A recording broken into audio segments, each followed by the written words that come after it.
Hello, I'm going to be talking about the life cycles of stars with a low mass and the life cycles of stars with a high mass.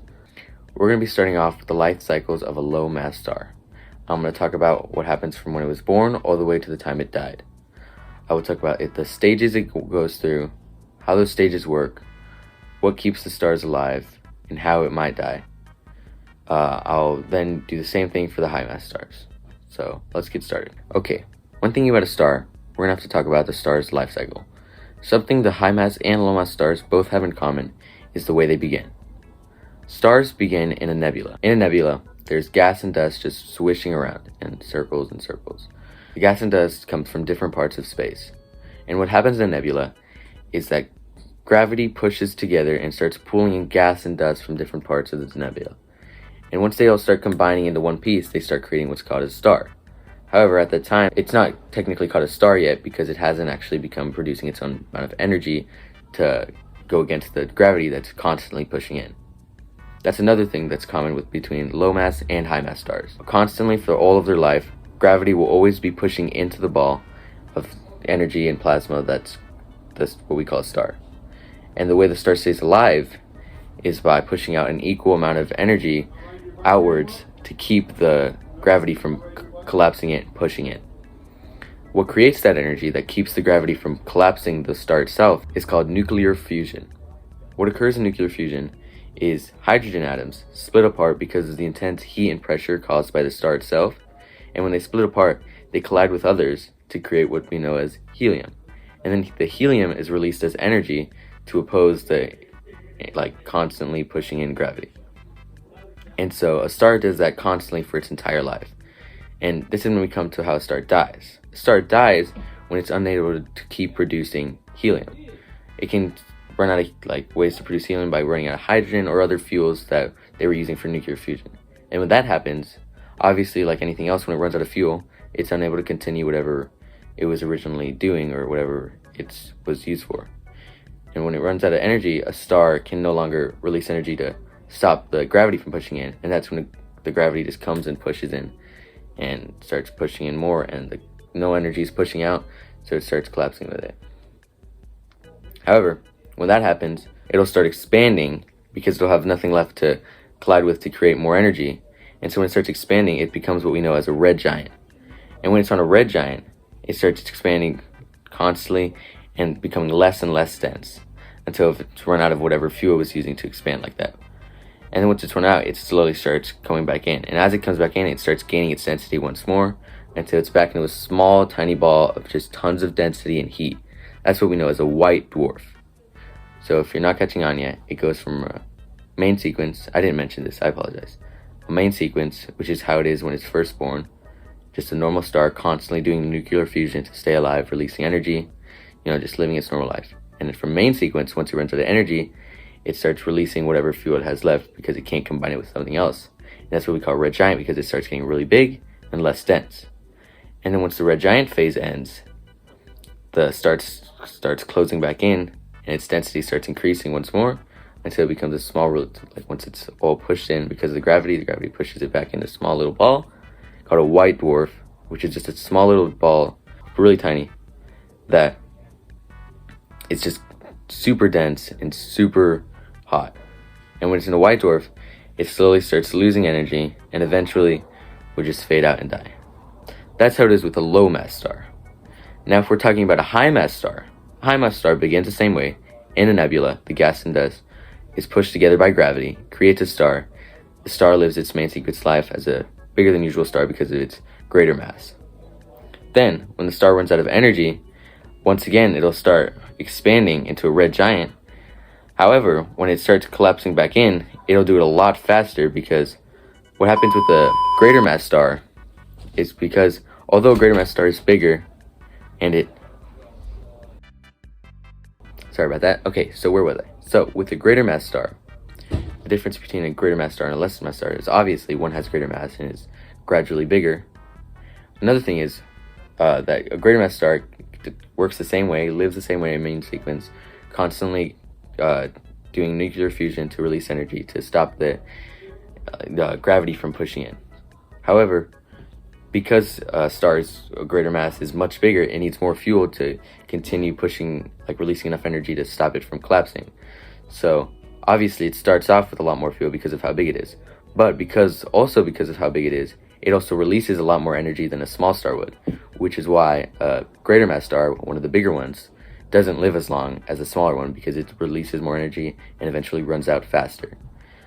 A greater mass star, a bigger one, usually dies in around like a few 100 million years, whereas a smaller star, lesser mass star, lives around a few billion years. So now back to a greater mass star. When a greater mass star expands, it starts coming back down. However, it does it a lot faster, and when it comes back down, because it has no energy left to push out, it doesn't even turn into a white dwarf. It goes into this explosion called a supernova.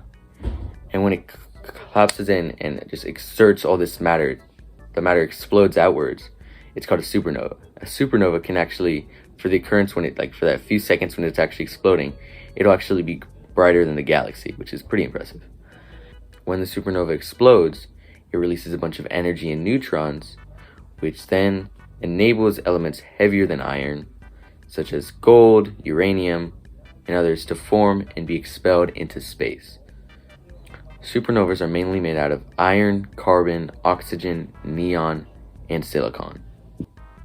Once the supernova finishes and has finished its explosion, all that's left is what we call a neutron star.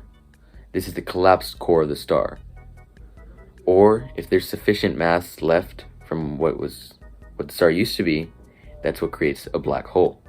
So a black hole is what happens after a supernova explodes.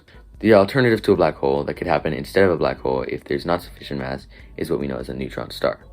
But we're talking about a black hole. A black hole is a place in space and time where gravity is so strong that no particles, no light, no electromagnetic radiation, which is the same as light, can escape from it. That's why it's called a black hole. It's just this hole of infinite darkness, basically. And so when that's occurring, it can just suck in things. That's what we know. Even maybe you've seen a fantasy movie where a black hole just sucks everything in.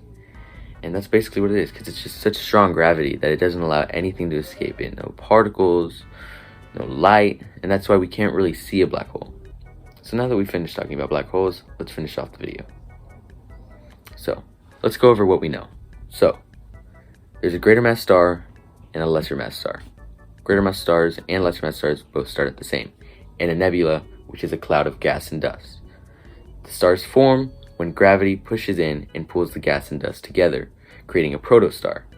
And then as more gas and dust comes together, it creates more heat and pressure, which then causes nuclear fusion to occur inside the star. Once this nuclear fusion occurs, that's when it actually becomes a star. And then that's when it enters the main sequence. When it's in the main sequence, the star is constantly exerting energy, known as helium, which is made through nuclear fusion when a hydrogen atom splits apart and those atoms connect with others, creating helium. And while the star is alive, when it's releasing energy, it'll stay alive as long as it releases enough energy to push against the gravity that's coming inwards. It has to release an equal amount to make sure that it doesn't release too much and it doesn't release too little to the point where it collapses. The main sequence ends when the star is unable to continue releasing energy.